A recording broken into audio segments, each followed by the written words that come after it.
Welcome to X-Men Evolution, episode 11 of Cyclops is Waiting for Me, an X-Men the Animated Recap podcast. I'm JC, and to date this podcast, I'm debating going to Target at midnight tonight and trying to buy at least a dozen of the Lego minifigure Series 2 for Marvel, because it has both X-Men and Hawkeye minifigures in it. And I'm Rod, and I just now learned, is Target open till midnight? Or just for this? In my area, there's definitely a Target open until midnight. Oh, wow. All the ones in my area are like closed at 10. A few days ago, I was at Target, and they have the X-Men figures out. Yes, because that's the same series as the Cyclops that I purchased. Yeah, and you were correct. They are very small. Right? They are not legend size. They are like closer to classic figure size. I want to say they might even be like they're smaller. A teeny bit smaller than the regulars. I have my Storm in front of me, and it's not too much different, but Cyclops was definitely smaller. I remember Cyclops being a little bit bigger. But, I mean, they look nice. It's hard to gauge because I'm always biased towards like the original ones. Right, but they're also from like a third-party company that I've not heard of before. The series line is called like Epic, and they're definitely not meant to be as nice as the Marvel Legends figures. And, you know, we especially compare them to the Mondo figures. The Mondo figures are like, you know, $200 each, so those better be friggin' amazing. Yeah. And there's a lot of packaging on those. I don't know if that's compensating for something. Like, there's a lot of box around a tiny figure. I'd imagine it's to prevent theft, actually. Oh, because you have to like rip them out of the box to get it. Yeah. Like the bigger the box is, the harder it is to steal. So the long boxes for CDs back in the early 90s. Yeah, that's funny. Anyway. CDs used to come in boxes. Yeah, well, remember, was it Amoeba or Tower Records had that whole PSA? They wanted to keep them in long boxes because they said shrink or whatever. But the general public was like, "This is dumb. The whole point of a CD is that they're compact because the shelves were made for vinyl records." And so there was this whole PSA from Tower. They're like, see, we're going to put one shelf out where we take them all of that out of their long boxes to show you how stupid it is. And then it backfired because everybody's like, this is great. This is better. Yeah. No, I could be in the Northeast. We didn't have a Tower Records or Amoeba or anything like that. So I never saw that, what you're talking about. Yeah, well, so I have to clarify. I also in Central Indiana there was no Tower Records, but like later on when I was older, I saw like on YouTube or something someone had uploaded that. You and I have very different algorithms. I just want to point that out. Yours is Mortal Kombat and music. Mine is pretty much everything else. So yeah. Speaking of Mortal Kombat, it has nothing to do with X-Men. I'm so excited about it. They recreated the original '93 commercial with Dave Bautista. Yeah, so I think my former coworker Dave Bautista. Oh, nice. Oh, I forgot you worked. I didn't know you worked with him specifically, but I remember you working in wrestling. Yeah. Oh, yeah. No, I was with Batista 2006 to 2009. So that's great. He's perfect for that voice. I kind of like, as much as the classic one's is great and everything, especially with them starting over the MK1 universe and stuff. It kind of makes sense like to have like a new iconic voice, and he's it. Anyway, go watch the commercial. Nothing to do with X-Men, but there's probably a lot of overlap between X-Men and Mortal Kombat fans. There's here. Anyway, let us know in the comments if you like Mortal Kombat, and Rod will instantly send you DMs. Oh, yeah. No, I'm that meme of like the conspiracy theorists and stuff. That's me talking to anybody about Mortal Kombat for hours. The Always Sunny board. Yeah. Yeah. Except with Liu Kang's head on it. Anyway, as far as X-Men, Cyclops is Waiting for Me is our weekly podcast series where we're going back and watching every single X-Men animated episode we can find, along with some bonus episodes. 4 minutes and 45 seconds into the recording before you actually said the third paragraph. Yeah. Our first series started with the original 1992 X-Men the animated series, building up to the release of X-Men 97, which we thought was coming to Disney Plus in 2023. When you're hearing this, it'll be midway through September, so it's not looking so great right now. But all the toys and everything are being released. Like even Loungefly has announced the pre-order for the Wolverine backpack for September 1st. Everything that's labeled as 97 is coming out this year except for X-Men 97. It feels like either it's going to just drop in October or it was supposed to, because because he's usually like a month ahead, right? Not trying to talk about some struck properties, but there's stuff being promoted right now from some fast food restaurants. It's coming out like in a month and a half or so. I feel like that's usually like the window. Yeah, I don't know. It'd be really sad though if all the toys and stuff came out now and then like next summer we get 97. It's just going to be action figure line 2, that's all. That's true. Yeah, that could also gauge who like popular characters are and stuff. Anyway, we need to find some other shows to cover. Some quick reminders. We're a recap show about a series that started over 20 years ago. There will be spoilers, especially if you go into our TikTok comments. If you don't want it spoiled for you, pause the podcast, don't read the TikTok comments, and watch the episode before coming back. If you haven't guessed, we are currently not sponsored or affiliated with Marvel Animation, Disney, or Disney Plus in any way. Also, I was just telling John offline, not only was there last episodes, I said that there was a spoiler for this season's finale, which we'll get to in two episodes after this one. If you care, and you're like us and you haven't watched it, that there's also a series finale spoiler in there. It feels like a smaller one, but it was interesting. That basically means Rod is the one who's handling all TikTok comments at this point, because I have been able to avoid that spoiler. So yeah. Don't forget to follow us on social media, Cyclops IWFM Pod on Instagram, TikTok, Threads, X, and Facebook. And of course, make sure to follow us on all your favorite podcast services. Now on to the show. Today we're going to be talking about Dying, Season 1, Episode 11, titled Grim Reminder. That's awkward after I just said I was dying. Yeah. It aired on April 14th of 2001. Currently sits at a 7.2 star rating on IMDb. We talked about this last time with titles. This just seemed like someone who they just named it like in general. There's nothing like clever to the X-Men franchise, right? This was just like this is a dark memory. Yep. Nope. Okay. This is kind of like, what was it? Shadowed Past was the last one, and we thought that was going to be a kiddie thing, and it wasn't. Yeah. Or Survival of the Fittest, which I'm going to address in the next couple episodes. Which was nothing to do with Apocalypse. Yeah. So cold opening kicks off where Wolverine is in a green tube, and it's like, okay, cool. We're getting the Wolverine origin episode, and we're getting it way earlier than we did in X-Men 92.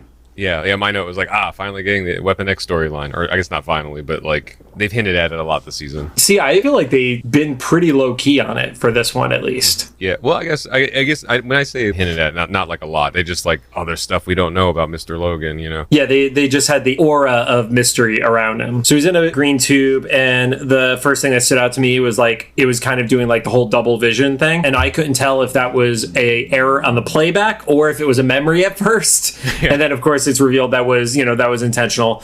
Claws pop out. He has these weird hose things that reminded me a little bit of the Matrix coming out of his back, and then he cuts his way out, and he just kind of like wanders into the woods. Initially, I was like, I guess someone didn't think about his claws being harder than the glass, but I don't know what you think. To me, it almost hinted at like they intended for him to escape. It was like part of the thing or something. No one was around. Well, I think it's also like this is the memory, and it could have been a scenario where he was just in overnight or something like that. It's kind of like unreliable narrator. Like he's only remembering what he saw from it. There's a quick flash, and you start to see the Doctor in his flash as he's out in the woods, and then you see a shadow, which we know is Sabretooth, obviously, very, very thinly hidden reference right there. And then in, the real world, is that what the opposite of the dream world would be? The real world? Guess, he just falls out of bed. Yeah, from Nightmare. And then intro. When it comes back from the intro, Kitty wakes up, but not from the nightmare. It's a weird cut, right? Like he wakes up from the nightmare, but then it's like Kitty just waking up from the normal morning. Well, it's also after the animated thing is, so it's only weird if you actually click skip intro. But yeah, Kitty wakes up, and then I like how subtly, because we haven't addressed this yet in the show, she uses her hand to short out her alarm clock. Yeah, so we're going to see this a little bit later it is in this episode. And where you just mentioned here. So we've talked about before, like if she doesn't completely phase through something, does she like die or get hurt or whatever? It seems like it's the opposite. She displaces what she phases through. Right. So that is a consistent thing in the comics, is if she phases through something and it is electronic, it essentially shorts it out. Like we were saying, when she kills someone by going inside them or whatever, it's like very similar. It actually like pushes out whatever matter she's going through. Right. But in this instance, she doesn't actually unphase. It is just literally as she is phased and goes through, that shorts out the electronics. Gotcha. Okay, gotcha. Yeah, so she never unphased when she was doing that. Gotcha. Okay. She then tired, stumbles into the closed ladies' room with Rogue, and it's like that could have gone way, way worse. I'm really happy it was just like Rogue was like brushing her hair and stuff. Right. Or like doing makeup or something. Because Rogue was not happy. Right. Yeah, because it said occupied on the front, and it was set up like I don't think we've seen this before. It's set up like a dorm. Yes. So even though they have like bedrooms that look like a home, the shared bathrooms, I am surprised that they're single person bathrooms. That's a little bit weird to have in a dorm scenario. Yeah.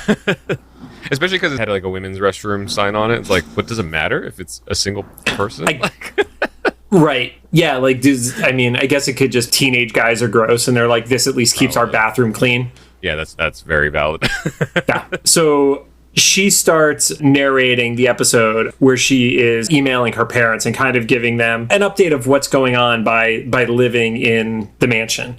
And that becomes like kind of the narrative device for the entire episode. Mentions how, it's basically always crowded there. And then you have like the moment where people are like bumping into her and everything like that. And then she is over in the kitchen / Yeah, the kitchen, because the dining room is a separate room. They have multiple rooms to eat in as a group.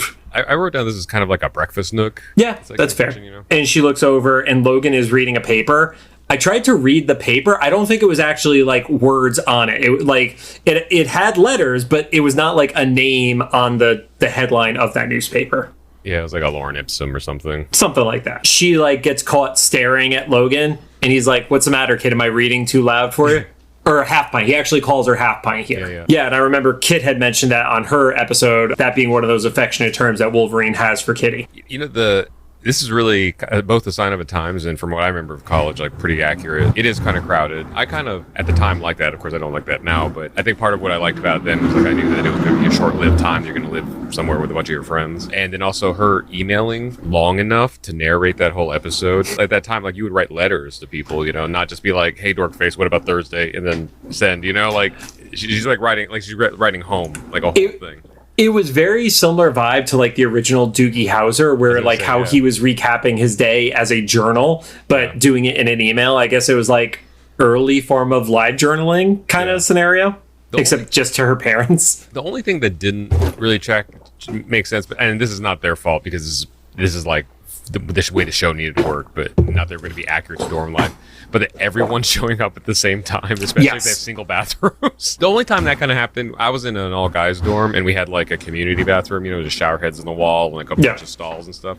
So we would all show up, like fourth floor Joy Hall would all show up at breakfast at the same time, but that's because we literally were all on the same schedule, you know? Right. But like your cycles matched up. Yeah, exactly. Yeah. But a bunch of like co-ed random students who had to individually use the bathrooms would all show up to breakfast at the exact same time. Yeah, all fully clothed and ready to go and stuff like that. So I can see how she'd think that was aggravating. At that point, she's like, "No, I'm just kind of enjoying the peace and quiet." Of course, jinxes herself as everybody walks in. And then there was like lots of shade being thrown around too. Like, did you notice that? They were all kind of like shit talking each other, where Spike grabs the milk and he starts chugging it. And then somebody's like, "Who drank all the milk?" It kind of felt like an Italian family during Christmas because everyone was talking at the same time, but I understood every conversation that was going on simultaneously. Man, I guess that's the difference between our upbringings and stuff. Because I had a smaller family, but also I'm the kind of person where, like, I was with Kitty. All the input just became a wash. And I was feeling the anxiety grow with her because everybody was talking over each other. And then the TV came on, and then the volume kept going up. And she was talking louder. And I'm like, what is going on? As the TV is turning up, it's a news reporter talking about how there is a Bigfoot-like creature in the Canadian wilderness. And it definitely evoked memories for me of like Wolverine stories and stuff like that instantly. You know, there was the introduction of Wolverine, which happened in Incredible Hulk, and he was going out there, obviously not looking for the Weapon X program, but because there was a creature in the forest, and it had Hulk and the Wendigo also in there with him. But yeah, it definitely gave me a little bit of that comic flashback at that point. Mount McKenna, which I didn't look up to see if it meant anything. Okay. I wrote it down and then forgot to look it up. I think we're figuring out this show, there's not as many of those clever Easter eggs as we, you know, had gotten used to in 92. Well, they didn't have their Larry Houston. Like, I'm sure, you know, the team, I'm sure, loved the comics, but, you know, we heard from the Leewalls. Larry is an encyclopedia with that kind of stuff. And we don't know, was Marvel as active a participant in this, or, you know, was it slightly more inspired by Fox? Like, you know, we'll talk about that in 2 episodes, but it felt like there was less going back and making homages to the comics in that regard. Yeah. If anything, somebody probably thought that, you know, or somebody probably looked up and saw that was like an actual mountain range or something in an area, threw it in there. Yeah, just like the school for Spike was an actual address in Google, which we still don't know if it's a real school or not. But yeah, somebody just added it. Yeah. Kitty kind of points out that sometimes Mr. Logan is really rude, and then it cuts to Logan in his room. He's holding his head, he's in pain, and he just starts demolishing his room. Yeah, he goes into like a PTSD episode. Yeah, I mean, this is the closest we've seen so far to, you know, what we've referenced in the past of like Wolverine going into his berserker mode. Cuts over. Evan is laying on the couch and he's just shooting spikes randomly into the ceiling. To hold up a poster, though. To hold up a poster. It reminded me of the kid who would be in like study hall and just be like launching pencils into the styrofoam ceilings in school. But also that was like the legitimate ceiling of the room. So it's kind of a dick move of him. He's just kind of like defacing a public area. Yeah. He's like, oh, this mansion's probably going to be destroyed in the next 2 weeks anyway. So this location hasn't gotten as much damage to it as the previous one. Yeah, it's still pretty regular though. Like they just destroyed Juggernaut destroyed all those walls and Cerebro. It's like the first actual damage. Yeah, and then Logan just demolished his room. He's just, I don't know if Xavier just has it like a budget just for constant reconstruction or like a great insurance plan. Definitely not insurance. He does not want to report that shit, man. Right. Because then they're going to start inspecting the grounds, and then somebody is going to get shot by a laser. It's going to end badly. So, yeah. Kitty comes in, and she sees that he's using it to hang a poster, and she's like, well, what if people don't like the festering boils? And it was like the most 90s 2000 fake band name possible. And one that someone who wasn't an actual kid would have come up with, right? It's like what your parents hear when you tell them your favorite band's name, you know? Like today I just made a video about like The Offspring. I think if I told my parents that name, they'd be like, the festering boils? The what? Yeah. you could insert that into it and they would believe it. Yeah.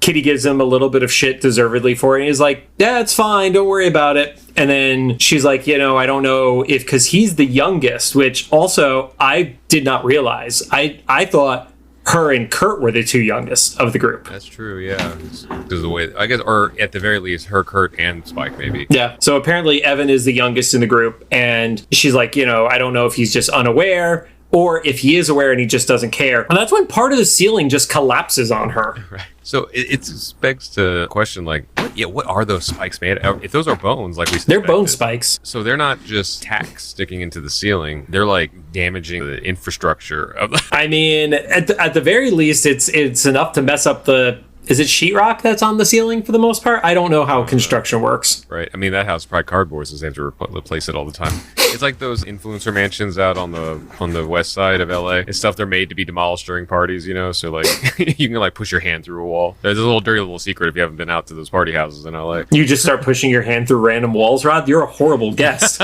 So Kitty is then in a tree nearby. This is where I got away from my parents. Was I climbed trees because I knew they couldn't follow me. Did you? When I was a kid, yeah. I never climbed trees when I was a kid. I loved it. I did visit my parents a couple summers back. I looked at that tree. I was like, that was a good time, but not anymore. You just look at it and your knees start aching. Yeah, everything. I started getting scrapes just by looking at it. Yep. And then there's like a little bit of a moment where I felt like Kitty was crushing on Scott. Oh, I can see that. And I don't know if it's like something, because we've already seen it like in a past episode. I don't know if there's going to be like a future love triangle moment or something, but she's like, sometimes he's like a kid and sometimes he's super responsible, but today he's acting like a kid. I don't know. I got a little bit of like the puppy love vibe off of it for some reason. Yeah, because when she said he was being responsible, he was actually like changing the oil of his car. So it seemed like he's actually doing something that like everybody else was just fucking around. Right. And he was like, taking care of his like little muscle car, like it was just his project and stuff. Yeah. But then he immediately like undoes that. Yeah. She then looks over to the other side and it's like a little bit of like a garden area. And Professor X is talking with Logan, and she thinks that he's like gonna get shit for destroying his room because I guess when you're a teenager, you think just like the old person is going to yell at everybody, despite the fact that we know that Wolverine is older than Professor X. Yeah, and I guess we don't know if the kids know that. Right. Like they might think he's just like 30. Right. So Logan mentions that he got triggered by watching the news. There's something in his head. And then at least this time, this is the first time of the series, aside from the Rogue episode, he actually asked for consent before going into somebody's head. Yeah. And doesn't Logan even tell him? Logan says like... He requests it. Yeah. Logan's like, can you come in here and like figure out what the fuck's going on? Yeah. So they basically like replay the original flashback from the start of the episode. He mentions that it is a repressed memory, not a nightmare. He has him go back in. And when he goes back in, you get a clearer image of Sabretooth and the doctor tracking him. And then he's like, yep, I gotta go. And Professor X says, do you want some company? And you get the most Wolverine answer of like, do I ever? Right. Yeah. Now we're starting to see the characters we knew from before. No. Yeah. Logan's pretty level-headed. So far. And then now. Kitty then goes into the jet where she is continuing her message for her parents. All of this is before school, by the way. Yeah, They did a lot that more. She was on a lot of different areas of the school ground. Only having woken up with her alarm said like 6:30 or something like that. She did a lot in an hour and a half, I feel like. Now, I can't remember. I guess you could have an email client, so you could do all this offline and then send it later. Was that a thing at the time? Probably. Okay, because otherwise, with her laptop, my college, where I went to school at, was the first one that had campus-wide Wi-Fi. Yeah. So I was like, did she go to Greenville? But I was like, okay, maybe she's like drafting this because, once again, email is a lot more precious at that time. I bet it's a draft scenario. She was not getting Wi-Fi in that tree, man. She was nowhere near the house. Come on. Also, being in the jet, like, there's no way they had strong enough Wi-Fi in the jet. Yeah. Kurt pops in and he's like, come on, we got to get going. And she gets frustrated because she's like, I just want some privacy. And then what did he call her? He was like, oh, touchy.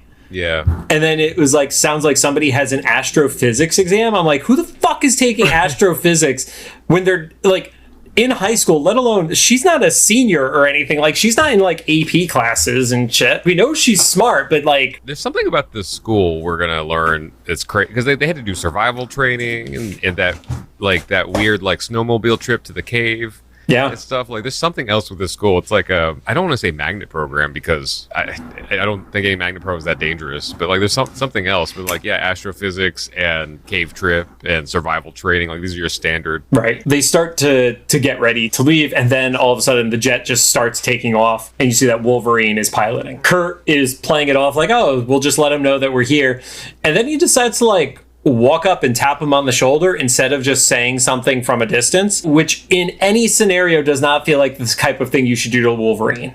Especially if knowing Wolverine, which I feel like they know enough now, exactly. If he didn't sense you already, because he's the dude that like smells Sabretooth from 2 miles away. Mm-hmm. If you're in the same enclosed room with him and he doesn't notice you, like something's off. Right. Yeah, that's a great point. Like, he should be able to smell Kurt as a whole because he's a teenage boy, or even like little things like, you know, whatever conditioner Kitty has put in her hair, like any of the normal scents a super sensed person would be able to realize is there. We haven't established if there's like the brimstone smell when he teleports in this series yet, right? But he typically has that sulfur or something. We have not formally established that it smells like brimstone. There was in the Middleverse episode, there was a reference to a smell, but it wasn't specific as to what it was. Because Rogue smelled that, remember? Oh, yeah. But either way, a lot of different things. There should be things that should trigger for Wolverine. And when that happens, he gets tapped and he turns, and the only thing I would say, I am shocked he missed. My note here is like, I thought they were going to show him teleport just in time. Right. And he would have been stabbed. Like, that's my thought too. Yep. Yeah, that feels like it would be how it would go. I guess you can't show the intent of stabbing a kid in the face. That's true. Yeah. I guess. And so my next thing after that was like, well, there's that magic autopilot again that we just talked about like an episode or two ago. Kurt does teleport away after Logan almost stabs him, and Wolverine is really struggling, and he knows enough to put on autopilot, but he's also like, why are you here? Why are you following me? And then he just starts slashing the door frame. Yeah. Well, he closes it first, right? And then he slashed it. He slashed the edge of the frame first, and then he hits the button, and then he goes through the door. I think that was, for me, the first sign of like, there's something, they altered his origin story a little bit because there's something else going on there other than like because at least the Wolverine I'm familiar with, it's always just like a PTSD thing. It's more related to conditioning rather than this one where we find out there's something literally in his head. Yeah. So not just metaphorically. Him like chasing the kids are like, oh, there's something more there than just a repressed memory. So Kitty and Kurt are like, well, we should probably get out of here. Kitty's like, well, can't you teleport us? And I do appreciate that they actually address momentum with Kurt's power. Yeah, I like his description. He was like, let me describe what would happen. Bumpity, bumpity, bumpity, splat. But in a German accent. The jet lands in the snow, and Wolverine just starts walking. Kitty phases to the outside, and Kurt teleports out to meet her. We have seen now in this one, it doesn't obey the rules of Kurt has to see exactly where he's going. He just needs to be able to, like, picture it, I guess. Because they let him get away with that one. Because, again, that was always the concession of, like, if he couldn't see it, it was always a risk for him. or just this version of Kurt doesn't understand that that risk exists yet. We're gonna in another season, like he's gonna lose his tail or something. Just has no left arm. Yeah. But he says that the radio was jammed, so he couldn't contact anybody. I'm assuming Wolverine stabbed it, or it was something with the base that was preventing it. I thought you were gonna say they're in Canada. I mean, they are in Canada, right? Yeah. So Wolverine's walking through, and you see the Doctor. By the way, Doctor is never formally named in the episode. Yeah, I didn't know who he was supposed to be. I imagine he was supposed to be the equivalent of Dr. Cornelius from the other stuff. Some of the websites reference saying like he was like essentially the substitute for William Stryker, who was the one in the X2 movie and stuff like that. He felt more like a Cornelius to me, though, if I'm being honest. When he started speaking, it was different than I thought. I thought they were going to make him like, well, I can't remember his name, scientist that's in all the MCU movies right now that ended up in the computer and stuff. I thought he was going to have like a German accent or something. Like an Armin Zola. Yes, like a Zola. Just because of the way they had animated him, round glasses, bald head. Stuff. He looked a little bit like the mad scientist from Nightmare Before Christmas. Yeah, that or a Batman animated Iceman. Not Iceman. Mr. Freeze. Mr. Freeze? I was going to say Iceman is definitely not Batman. Yeah, Mr. Freeze. I don't know. I thought it was going to be a little bit different. Some sort of accent, but he was just like a dude. He was just a very mean Canadian. There you go. Yeah. But we see there is a brain scan, and that's where you get the reveal that there is actually the physical chip in Wolverine's head, and it has been there for a while. At that point, I was like, oh, so maybe his escape was like a little bit intentional or like planned for at the very least. Or that was just the insurance policy. Yeah. Yeah, I don't know if I ever got the vibe it was intentional, because I feel like a lot of the times where he's talking about him throughout the episode, it's always like in reference to how expensive he was, the investment that was put into him. So I don't feel like he would have wantingly let him go, at least on my perspective of it. Mm-hmm. So Sabretooth comes into the room, and it was like, oh, what made him come in here? And it was like, he's been fighting it so long from like sheer force of will, but he must have let his guard down being too comfortable with the X-Men.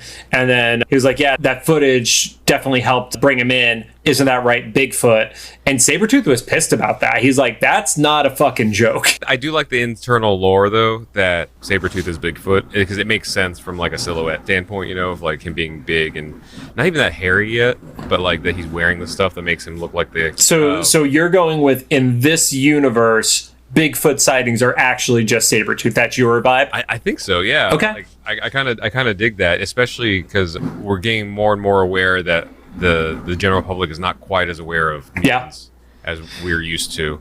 I mean, it literally in an episode or two, they call that out point blank that the general populace has not been introduced to mutants yet. So that's kind of an interesting... I don't know. I kind of dig it. It kind of makes sense, especially, and they said in the news report earlier, like a Bigfoot sighting in McKenna or whatever. Yeah, it's almost like you have to make a little bit of an assumption that Alpha Flight doesn't exist in this world then, because then they would assume that Sasquatch was Bigfoot from Alpha Flight. Or maybe it's just a conglomeration. Like it's like any big burly humanoid looking thing in the woods is a Bigfoot or something. Right. So the Doctor turns up the chip, Sabretooth attacks, and then they start fighting each other. I like how the chip has like the one magic dial. As far as we know, there's no other control. Yeah, it's just a circle dial that is just like up the percentage scenario. Yeah. One thing that did stand out to me, like we don't need to go into like the step-by-step details, the fight choreography was really good. I like it, yeah. Like there was definitely somebody who had at least a little bit of experience with setting up fight scenes. In this episode in particular, it felt like a fight out of an action movie kind of vibe. Yeah. It wasn't just a single like joke move kind of scenario, Mm-hmm. And I like the fighting in this show in general, but yeah, you're right. This was more intentional. Wolverine begins to get the upper hand. The Doctor arrives, and then he literally just like turns up the dial further, and Sabretooth knocks him out, and they give the welcome home. It's very polite of the Doctor to turn it up incrementally. I also get the vibe that it's like if he turns it up too much at once, it blows up Wolverine's head. There you go. So they're back at the lab, and you get a little bit of that exposition dump. I do love that they have not repaired the room that Wolverine destroyed.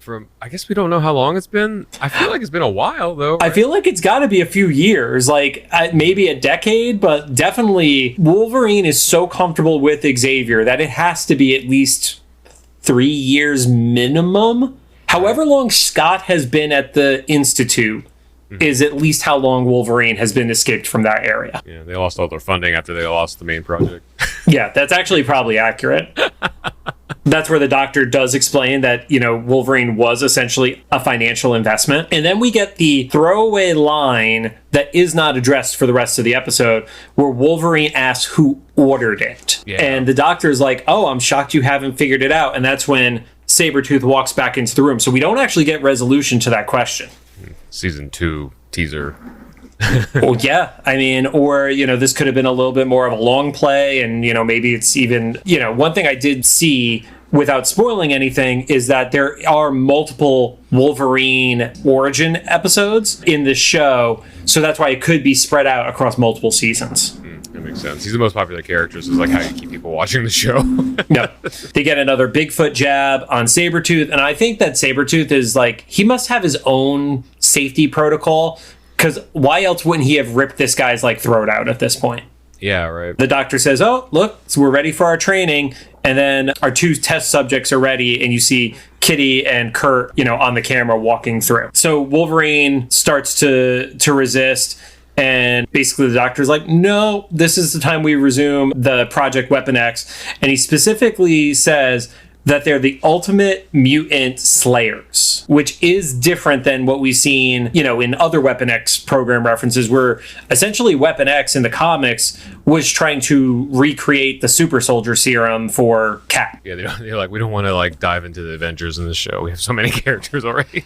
Yeah. And especially at that point, all the licensing, I'm sure it would have been a fucking nightmare. Jump over to the woods. Kurt and Kitty see Wolverine, and they're like, oh, there he is. And then Sabretooth appears from behind him, and they're like, oh, shit. And they start running. Yeah, I like the line. I forget which one of them said it. They're like, Sabretooth, but they're mortal enemies. Oh, I think Kitty said that, yeah. Yeah, and then Nightcrawler was like, yeah, our mortal enemies, as they're running away. Yeah.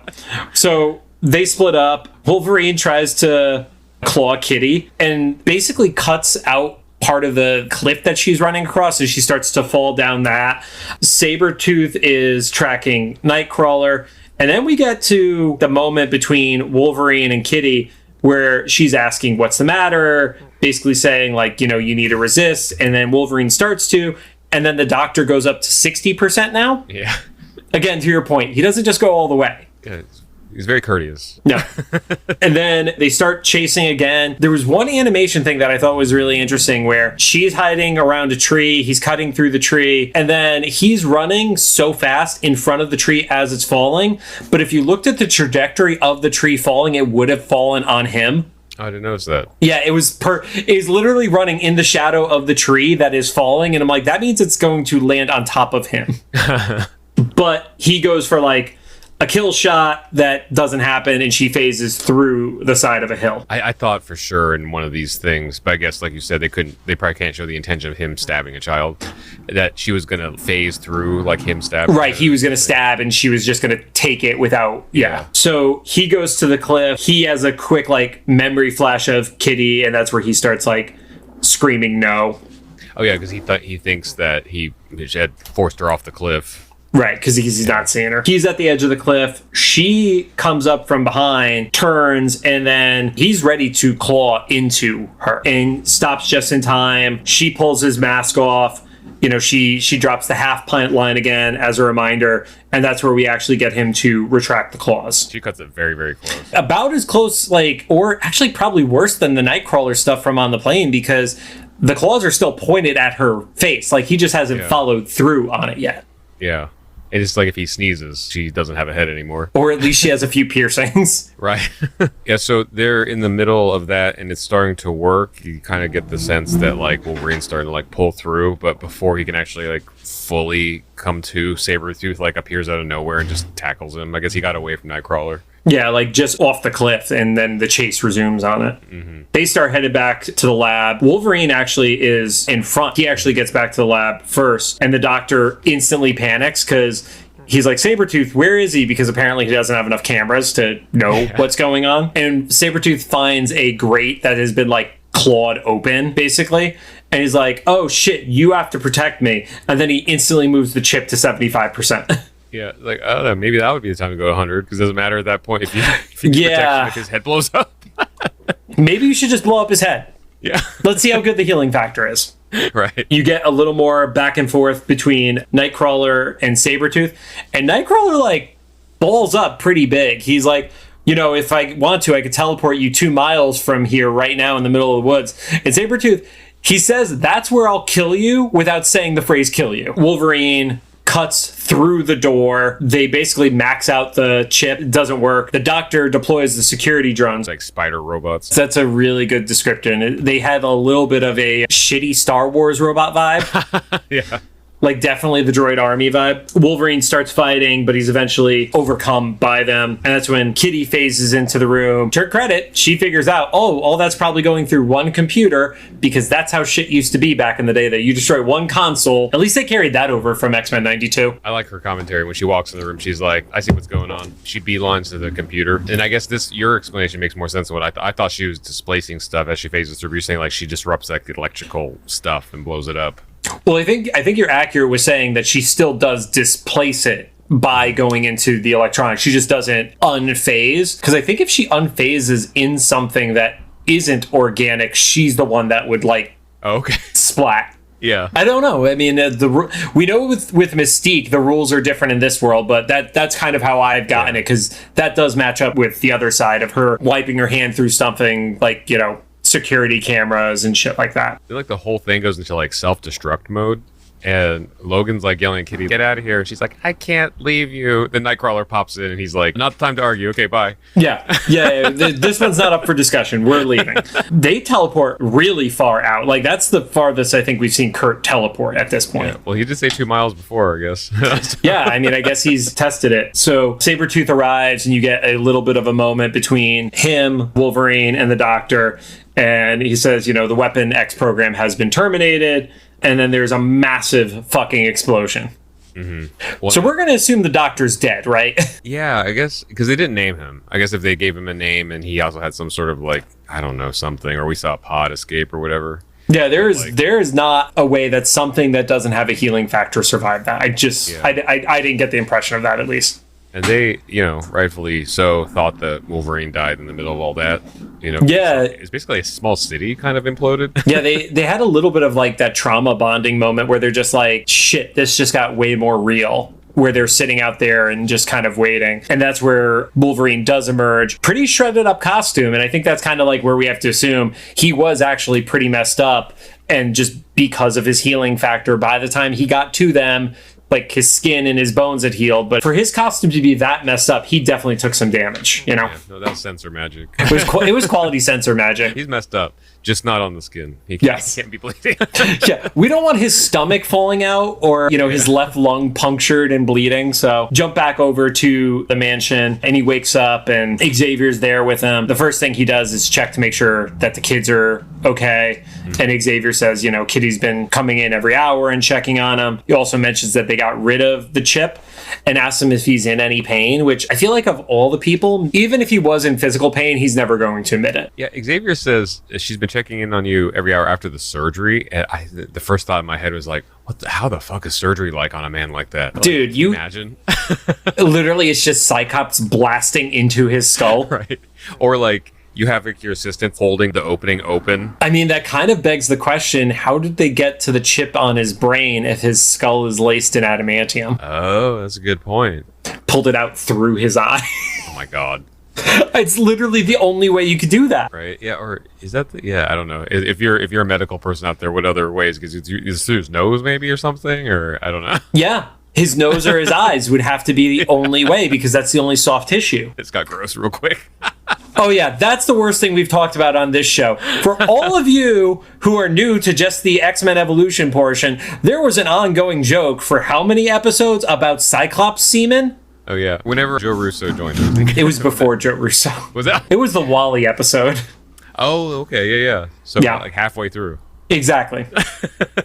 Wolverine is like, you know, I still have to find out more. And that's kind of like what I was alluding to. Of we have the unanswered question of who was it that actually ordered this? Because we know it wasn't the Doctor. Because the Doctor's like, oh, you haven't figured it out yet? He didn't take credit for it. He was definitely operating under somebody else's orders. Yeah. It has to be somebody we don't know yet, right? Because we're going through, like, the suspects right now. Unless they make a big change and it's Xavier or some shit like that. Xavier, or it's somebody we haven't met yet. Yeah. Those are really the only three options, I feel like. If they keep up with Wolverine's animated lore, it's going to be a woman he dated. That's kind of how it's gone for him. They've all been like, sorry, I didn't have a choice. I lured you into this.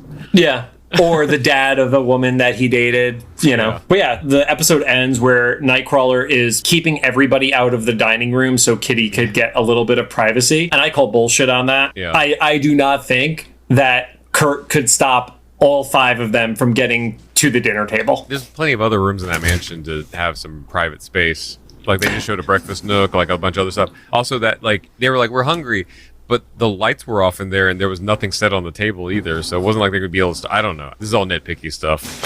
I know, it's still funny. And then she finishes her email and talks about family. And I swear to God, the Fast and Furious team must have watched this show. They drop family a lot in this show. Overall, what was your vibe on it, Rod? It was okay. I guess I'm just so used to the Weapon X storyline. Not much about it surprised me except for the chip in his brain. Mm-hmm. What I did get, and I don't know why, I couldn't tell you specifically exactly why, but I put a note here that, like, this whole episode felt like something that could have been written for a video game plot, especially with the whole, like, Wolverine teams up with Sabretooth, runs after the kids. I felt like that would have been, like, a cutscene into, like, a boss battle or something. Yeah. Like, where you're running, like, you're playing as Kitty, and you have to, like, run away from Wolverine and Sabretooth, like a quick time action scenario? Something, yeah. These little, like, video game things, and I was like, oh, I wonder if somebody's made it. Like, this would be a good video game scene. So somebody, earmark this for for a story.